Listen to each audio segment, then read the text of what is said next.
नांदेड जिल्ह्यातील बिलोली येथे उमेदवारी मागे घेण्याच्या कारणावरून 2 गटात वाद झाला। पोलिसांनी तातडीने घटनास्थळी धाव घेऊन परिस्थितीवर नियंत्रण मिळवले। राष्ट्रवादीच्या महिला उमेदवाराच्या पतीला घरात डांबून ठेवण्यात आल्याने हा वाद झाल्याचं पाहायला मिळालं। उमेदवारी मागे घेण्याच्या कारणावरून मराठवाडा जनहित पार्टीच्या कार्यकर्त्यांनी डांबून ठेवलं होतं असा आरोप राष्ट्रवादीच्या कार्यकर्त्यांनी पोलिसात धाव घेऊन केलेला आहे। महिला उमेदवार विजयलक्ष्मी हरणे यांच्या पतीची सुटका केली।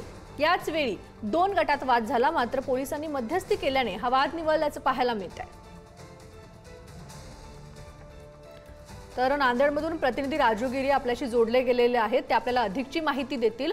राजू, नांदेडच्या बिलोली शहरातील ही घटना आहे। बिलोली शहरातील वार्ड क्रमांक 2 मधला हा उमेदवार होता, महिला उमेदवार होती। त्या महिला उमेदवाराने अर्ज मागे घ्यावा यासाठी तिच्या पतीला डांबून ठेवल्याचा आरोप स्थानिकांनी केलेला आहे आणि त्यानंतर पोलिसांकडे धाव घेत या महिला उमेदवाराच्या पतीची सुटका करण्यात आलेली आहे। मात्र या वेळेला 2 गट एकमेकाच्या विरोधात चांगलेच आक्रमक झाल्याचं आपल्याला पाहायला दिसत आहे।